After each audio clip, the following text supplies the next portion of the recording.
নাস্তিক মহিলা, আমাদের প্রিয় নবী, আমাদের হৃদয়ের স্পন্দন বিশ্বনবী মুহাম্মদ আরবি সাল্লাল্লাহু আলাইহি ওয়াসাল্লামের শানে এবং উনার প্রিয়তমা স্ত্রী আম্মা জান খাদিজা রাদিয়াল্লাহু তাআলা আনহার শানে বেয়াদবি করে বাংলার 16 কোটি মানুষ, বাংলার মানুষের অন্তরে যে আগুন জ্বালিয়ে দিয়েছে, এই আগুন যতক্ষণ পর্যন্ত এই পাপিয়াকে ফাঁসি না দেওয়া হবে ততক্ষণ পর্যন্ত এই আগুন নিভবে না। রাস্তায় নেমেছি যতক্ষণ পর্যন্ত তার ফাঁসি নিশ্চিত না হবে। কোরআনুল কারীমের মধ্যে এসেছে, যদি কোনো ব্যক্তি রাসূলকে গালি দেয় তাহলে তাকে ফাঁসির কাস্টে ঝুলিয়ে ফেলা। দ্বিতীয় নম্বর, ওই কোরআনের মধ্যে এসেছে, যদি কোনো ব্যক্তি রাসূলকে গালি দেয় তাহলে তাকে সাধারণভাবে হত্যা করা। তিন, ওই কোরআনের মধ্যে এসেছে, যদি কোনো ব্যক্তি রাসূলকে গালি দেয় তাহলে তার অঙ্গ প্রত্যঙ্গ গুলা বিপরীত ভাবে কেটে ফেলা। ওই কোরআনের মধ্যে এসেছে, যদি কোনো ব্যক্তি রাসূলকে গালি দেয় তাহলে তাকে দেশ থেকে আরেক দেশে পাঠিয়ে দেওয়া। পবিত্র কোরআনের মধ্যে এসেছে, যদি কোনো ব্যক্তি রাসূলকে গালি দেয় তাহলে তাকে দেশান্তর করে দেওয়া। আমি বলতে চাই, আমাদের এই দেশের প্রশাসন যদি কোরআনের এই 4 আইনের বাইরে সেই যদি দেশীয় আইন দিয়ে যদি সেই পাপিয়ার বিচার করতে চায়, তাহলে আমরা এই আজকে যে প্রতিবাদে নেমেছি, যদি কোরআনের বাইরে ওই 4 আইন ছাড়া যদি রাষ্ট্রীয় আইন দ্বারা পাপিয়ার বিচার করা হয় তাহলে আমরা এই রাজপথ ছাড়বো না। আর সেই মেয়েটি বিটিএস আবার আমরা আরো জানতে পেরেছি সেই মেয়েটি সমকামিতার পক্ষে। আমরা আরো জানতে পেরেছি সেই মেয়েটি হিজবুত তাওহীদের পক্ষে।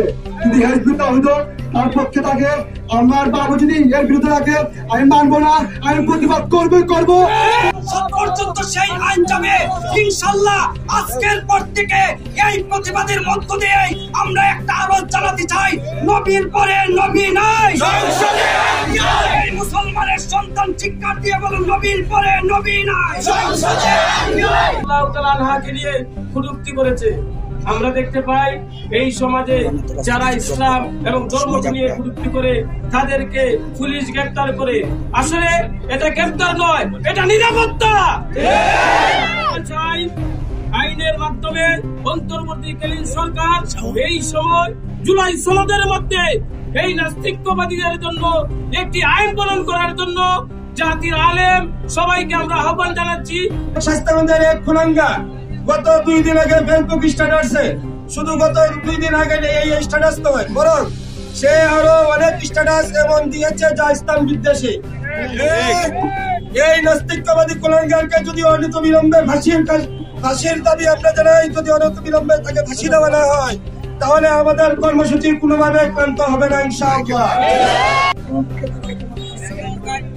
এই কারণে এই নাস্তিক বেশ্যা ভাবিয়া আমরা দৃষ্টান্তমূলক শাস্তি চাই। চিন্তা করেন